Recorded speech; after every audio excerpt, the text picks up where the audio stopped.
Thank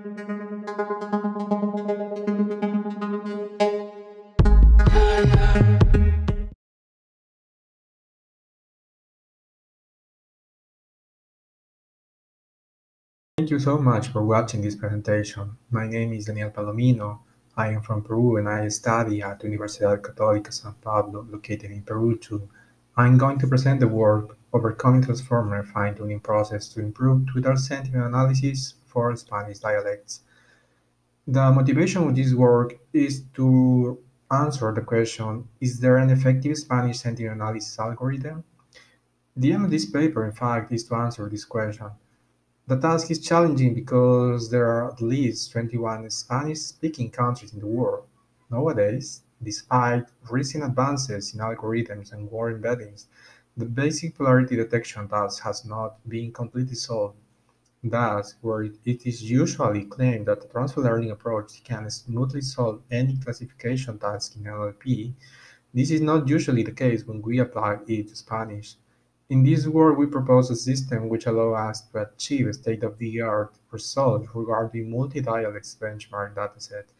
It's important to note that this work is based in the challenge proposed by the workshop on semantic analysis at Sibling called TAS. This is the overall system. It is composed of three steps. The first is the language model, the next is a process of unsupervised documentation, and finally a polarity classification. That is, we propose a system to perform polarity classification in small datasets based on high-performance language model called BERT. In addition, by using a clever variation of this language model, we are able to produce contextual data augmentation. Finally, we build a polarity classifier and propose a fine-tuning process using group of layers. Those choices allow us to develop a robust approach that could be used indistinctly in different Spanish dialects and get competitive results in several sentiment analysis tasks. A general of our system is depicted in this figure. The corpus used to train the basic language model is this Spanish annotated corpora. This is a free and very useful corpus because it is a fusion of different ones like Wikipedia, TEDx, and others. It's free and you can find it in the internet if you want to try. Okay, BERT. Why BERT? It is because the huge impact of BERT in NLP and related areas. It is because we decided to use it as our initial language model. Even though there are huge versions of this with tons of parameters, we chose the base form because having fewer parameters in the model easier to fine-tune with few samples. Next, we reused the two objective tasks proposed by the authors to train our language model. The first is masked language model, which consists of masking some percent of the input at random and then predict those masked tokens. And the next sentence prediction that proposed that given a first sentence, the model must predict the one that would follow. It is the masked language model.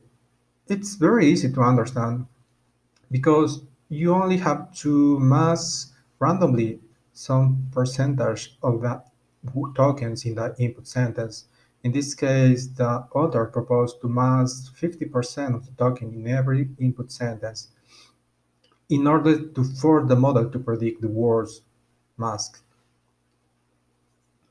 Okay, but in order to get the process of data augmentation, we have to introduce a new objective task proposed on the work entitled Conditional Verb Contextual Data Augmentation, which proposed a new task called Conditional Masked Language Model.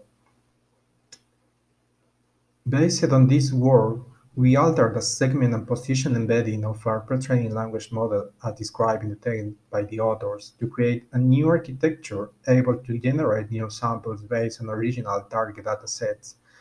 This new architecture is fine-tuning on labeled target dataset using the novel objective task proposed in the original work, Conditional Masked Language Model. Once the new language model is fine-tuned, we take one tweet in our trained dataset and randomly mask keywords which will be later predicted using the conditional fine-tuned language model. This process is repeated n times for every tweet in our dataset. Finally, we add up the new sentences into the original trained dataset, and that's it. We have a new huge dataset. Finally, to build the classifier, we take the original training language model and fine-tune these using the target dataset and using again the masked language model task in order to enhance the semantic relationship to be extracted later from this. Next, we put a single classification layer on top of the previous fine-tuning language model. Then, we propose fine-tuning this classifier using a novel group fine-tuning process that consists in freezing a whole architecture and defrost not layer by layer, but group of layers at once and retrain the whole model at each step on the target dataset. Moreover, with the aim of preventing overfitting, we use the new enhanced dataset created before using the aforementioned data augmentation process. A general view of our system is depicted in the first figure. Okay, I'm going to present the results.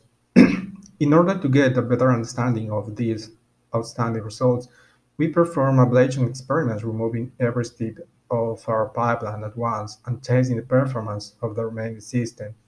The outputs of these experiments are shown in this table, where we can observe the real impact of every step of our proposal. According to this, even when every fine-tuning process helps to increase the performance in a similar way, it is our proposal of fine-tuning the classifier using a freezing group of layers what was more relevant.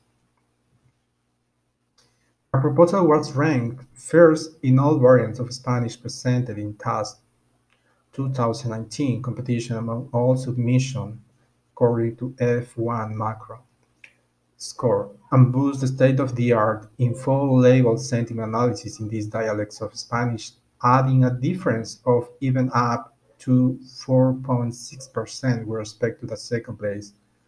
A detailed report of this result for task 2019, task 1 monovariant, is presented in this table.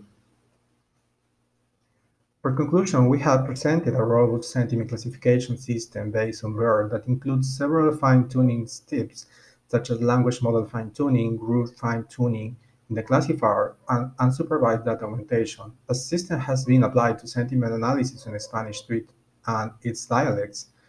Despite its simplicity, this approach allowed us to be ranked first on the task 2019 Task 1 monovariant and overcome the state-of-the-art.